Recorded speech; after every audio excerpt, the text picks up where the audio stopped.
నమస్కారం. జై శ్రీరామ్. మన ఎప్పటి నుంచో కంటున్న కళ నెరవేరబోతున్న అద్భుత తరుణం త్వరలో రానుంది. అదే అయోధ్యలో రామ మందిర విగ్రహ ప్రతిష్టాపన, రామ మందిర ప్రారంభోత్సవం. ఈ ఘట్టానికి సుమన్ టీవీ తరపు నుంచి నేను హాజరవుతున్నాను. చాలా మందికి ఈ కార్యక్రమానికి వెళ్ళాలని ఉంది కదా, అలా వెళ్ళలేని వాళ్ళ కోసమే నేను అక్కడ మినిట్ టు మినిట్ అప్డేట్స్ మీకు అందించేందుకు ప్రస్తుతం ప్రయాణం అవుతున్నాను.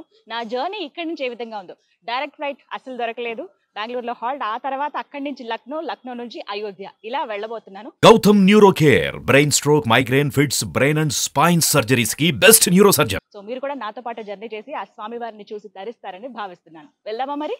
జై శ్రీరామ్.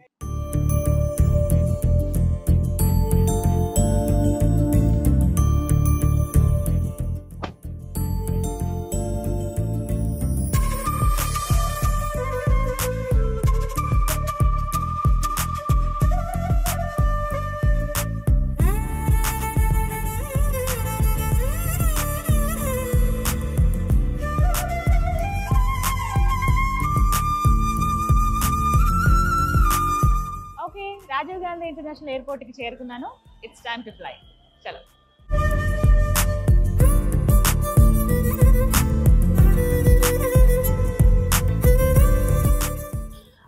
నాకైతే ఎప్పుడెప్పుడు ఆ రామయ్యని చూద్దామా అని ఉంది.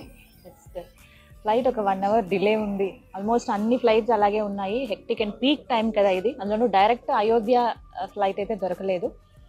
హైదరాబాద్ నుంచి బెంగళూరులో ఒక 4 గంటల పాటు అక్కడే వెయిట్ చేయాలి. మళ్ళీ మార్నింగ్ బెంగళూరు నుంచి లక్నో నుంచి అయోధ్య చేరుకుంటాం అనమాట మా టీం అంతా కూడా. సో చూద్దాం. యా ఓకే, ఇంకా కాల్ వచ్చేసింది, ఫ్లైట్ వచ్చేసినట్టు అనౌన్స్మెంట్ కూడా వచ్చింది. ఇంకా వెళ్దామా మరి?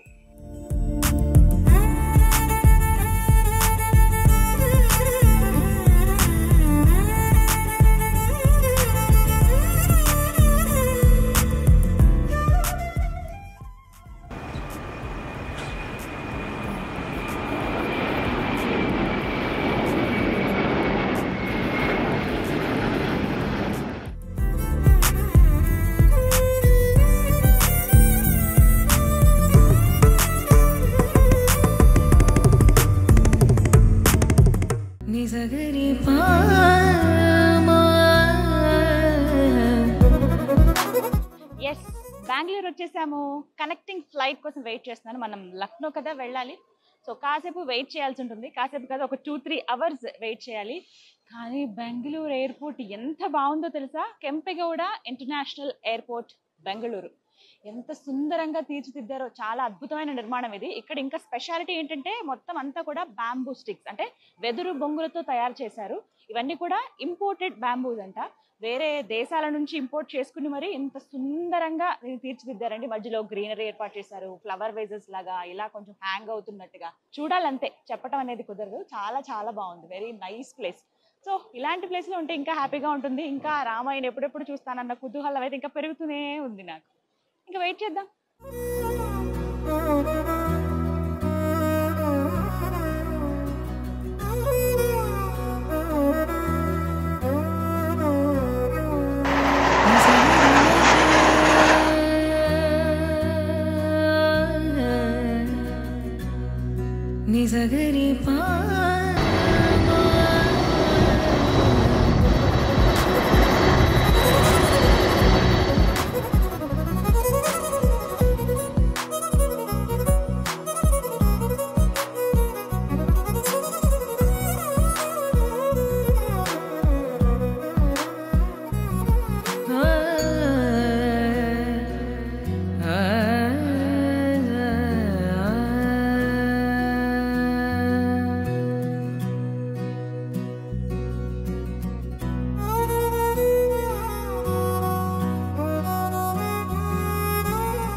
అయోధ్య చేరుకున్నాను.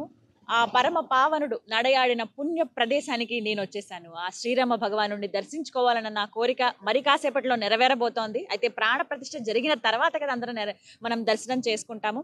అయితే అసలు ఈ ప్లేస్కి రావడమే ఒక అదృష్టంగా భావిస్తున్నాను నేను. నిన్న హైదరాబాద్లో సాయంత్రం 6:30 గంటలకు స్టార్ట్ అయిన మేము ఇవాళ దగ్గర దగ్గర టైం 2:30 అవుతుందండి. అంటే 15 గంటల జర్నీ మాకు. ఫ్లైట్లో వస్తేనే మాకు ఇంత టైం పట్టింది. ఇక బస్సులో వస్తే అంటే రోడ్డు మార్గం ద్వారా వస్తే లేకుంటే ట్రైన్లో వస్తే ఇంకెంత సమయం పట్టేదో అర్థం చేసుకోవచ్చు. డబల్ అయ్యేది ఖచ్చితంగా. రోజున్నర అంటే దగ్గర దగ్గర 30-32 గంటల వరకు ఖచ్చితంగా పట్టేది. ఎందుకంటే ఇప్పుడు పీక్ టైం కాబట్టి అన్నీ చాలా బిజీగా ఉన్నాయి. ఫ్లైట్ టికెట్స్ కావచ్చు, రిజర్వేషన్స్ ముందే జరిగిపోవటం కానీ అందరూ చాలా ముందు జాగ్రత్తలు తీసుకున్నారు. అలాంటి వాళ్ళు నిజంగా అదృష్టవంతులే. ఇప్పటికే చాలా మంది వీవీఐపీలు, సాధారణ భక్తులు, ప్రజలు కూడా వచ్చున్నారు. కానీ ముందు 2 రోజులు మాత్రం వీవీఐపీలకి దర్శనం ఉంటుంది. అంటే ప్రతిష్టాపన రోజు, అలాగే ఆ తర్వాత రోజు. ఇక ఆ నెక్స్ట్ నుంచి సామాన్య భక్తులకి అనుమతి ఇచ్చే అవకాశం అయితే కనిపిస్తుంది. మొత్తానికి ఇంత సుందరమైన ప్లేస్ అంటే నాకు ఒక ఫీల్ ఖచ్చితంగా వస్తుంది. అంటే తిరుమలకి వెళ్ళినప్పుడు ఎలా అయితే నాకు ఒక భావన ఉంటుందో, ఒక భక్తి భావం వస్తుందో, ఇక్కడ అయోధ్య ఆ శ్రీరాముల వారు అసలు నేను నా జన్మలో అనుకోలేదు. కానీ రాగలిగాను ఇక్కడ దాకా. చాలా సంతోషం అనిపిస్తోంది. ఇది ఇవాల్టి వ్లాగ్ అన్నమాట. అంటే ఎలా అసలు జర్నీ ఎలా స్టార్ట్ అయింది, ఎలా రావచ్చు అనేది మీకు చెప్పాను. హైదరాబాద్, ఆ తర్వాత బెంగుళూరు, బెంగుళూరు నుంచి లక్నో, లక్నో నుంచి అయోధ్య. జై శ్రీరామ్.